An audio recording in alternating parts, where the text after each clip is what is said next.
Hello guys and welcome to MotorBeam. The name shadow behind me is for the Ultraviolette F77, the motorcycle right over here. This one is the F77 Recon and it comes at a price of 4.55 lakhs ex showroom. Add insurance, add RTO taxes in your city and the price changes even more. Is it really worth it? And that is what I'm here in Bangalore to find out, because this motorcycle is definitely a looker. You guys tell me how does it look in the comment section below, but before we do that, subscribe to MotorBeam and don't forget to hit the bell icon, yeah? Now the charger right below my helmet over here is the boost charger, which has an output capacity of 3.3 kilowatt, and this in my hand is the standard charger which has an output capacity of 1.35 kilowatt. Now take a wild guess how much time it will take to charge this. The motorcycle right behind me has a battery of 10.3 kilowatt, and that divided by 3.3, say about 3 hours with the boost charger and about 7 to 8 hours with the standard charger. You know what, let's get to riding right away. We'll charge it later.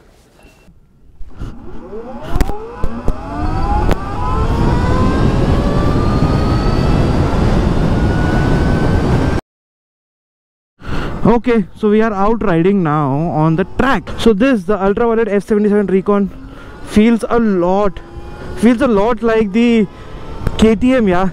And I know why it is coming from that, because the earlier model, one of them was a bit of a reference to it. However, this one feels solid. It weighs over 200 kgs, but the almost 38 bhp of power is definitely usable, because it does not shoot, it gradually pushes, and the gradual push is good enough to get you moving.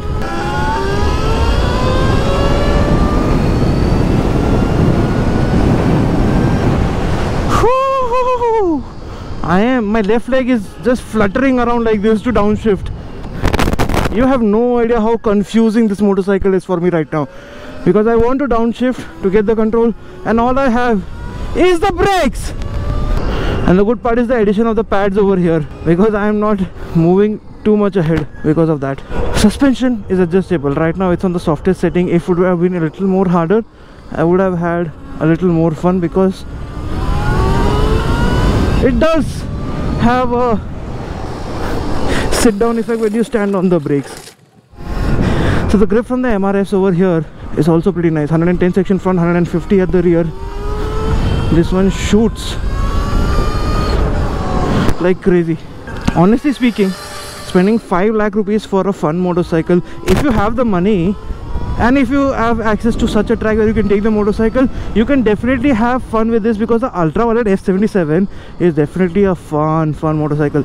Now this is the Recon with more range and everything, so this one weighs also heavier, little over 200 kgs, and my goodness, the way this one stays in control, the trellis frame, the battery being the stress member over here.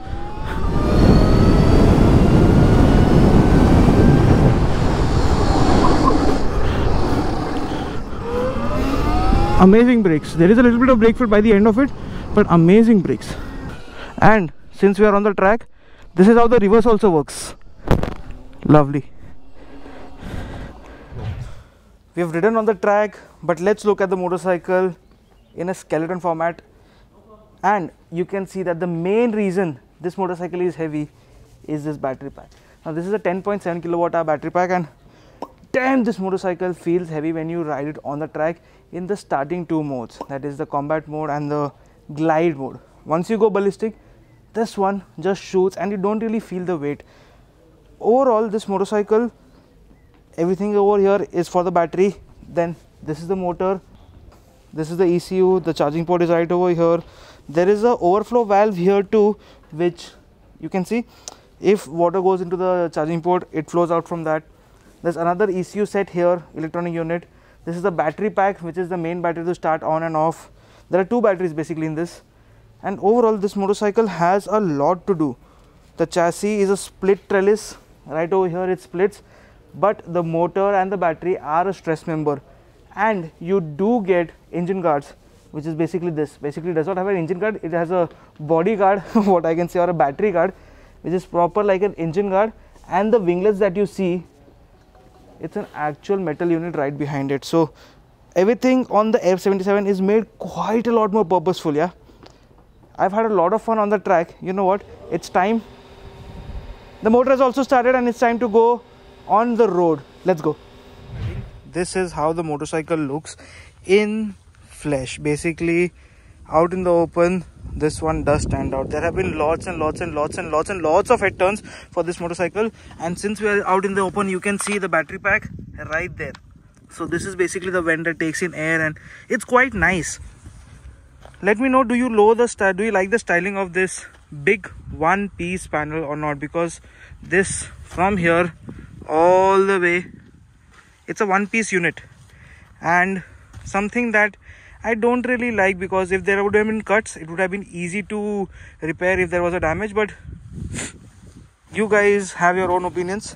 Similarly, all the way from here to the end, this is a one-piece top, one-piece sticking away. Plastic, plastic, plastic, plastic, plastic. There's a lot of plastic used on this motorcycle as a cover, and the internals you've already seen. The bike is right here, but what about the ergonomic triangle? Adil, aa jao. Adil is about 5 feet 9 inches. Yes, so the height is right below his tummy, and the moment he hops onto the motorcycle, you can see that his knees are bending a little, and the moment he's onto it, it feels a little cramped. For anyone who's above 5 feet 7 inches, 5 feet 6 inches, you lean in a little and get your legs up. It feels cramped, right?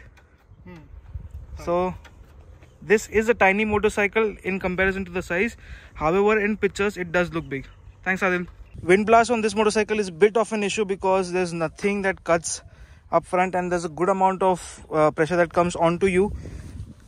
From the front, everything comes onto the rider. So wind blast is one of the issues. Second issue is the riding posture and the space for the pillion too.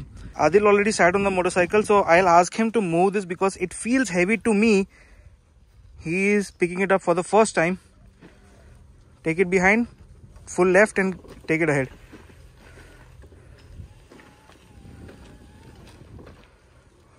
Little more cross angle towards me. हाँ, संभाल के. Bring it ahead, bring it ahead. So 207 kgs. Is it heavy? So for a motorcycle of this size, yes, I'm comparing to ICE motorcycles, basically the RR310 or the KTM RC390. This one does feel heavy and quite a lot. Apart from that, you can see there are basically no flaws on this motorcycle. However, I could find one more, and that is the mirror placement. Basically, if you want to adjust the mirror, you have to do it from here, and I've been struggling to do it. Yes, it will take some time getting used to, because the whole mirror unit we used to align or something like that. Right now, this limits the view of what's behind. So yeah, there are a few niggles here and there which Ultraviolette has taken feedback of, and they will definitely improve on this. And I almost forgot to mention that the indicators are very similar to the ones that we have seen on KTMs, but here the casing and everything is quite different, so thumbs up on that.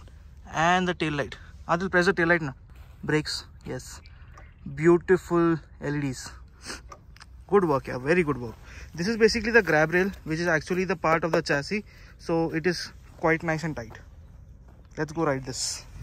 Now we are out on the road to go and ride. Started off on ballistic. Did a wheel spin a little. Riding this motorcycle out in the open is so nice, so freaking good. Let me change the region to something really different. I'll have to go to the settings. Yes. Back. Performance. Region to high. Okay. Chalo.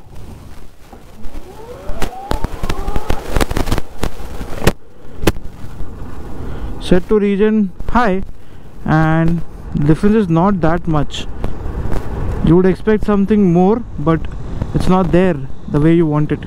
So the good part about this motorcycle is that every mode has a torque limit, does not have a top speed limit. So even in the glide mode, once I'm downhill, it is picking up pace, and if I push it, it will go ahead too. If I have more downhill, it will keep hitting a higher speed all the time. See, it's 60, it will pick up even more. So there's good amount of torque to keep it going, and it will keep going. Let's switch to combat, which is best of both worlds. And yeah, and there is a difference right there. So finally found a bad patch of road on a different motorcycle, and let's figure out if it's bad enough to enjoy or not. Oh my goodness. The suspension is a lot more sorted on this motorcycle as compared to the Super Meteor, I'll say this. Super Meteor was just too bad at the rear. This is still fine. Let's go ballistic, slide. Whoa, ho, ho.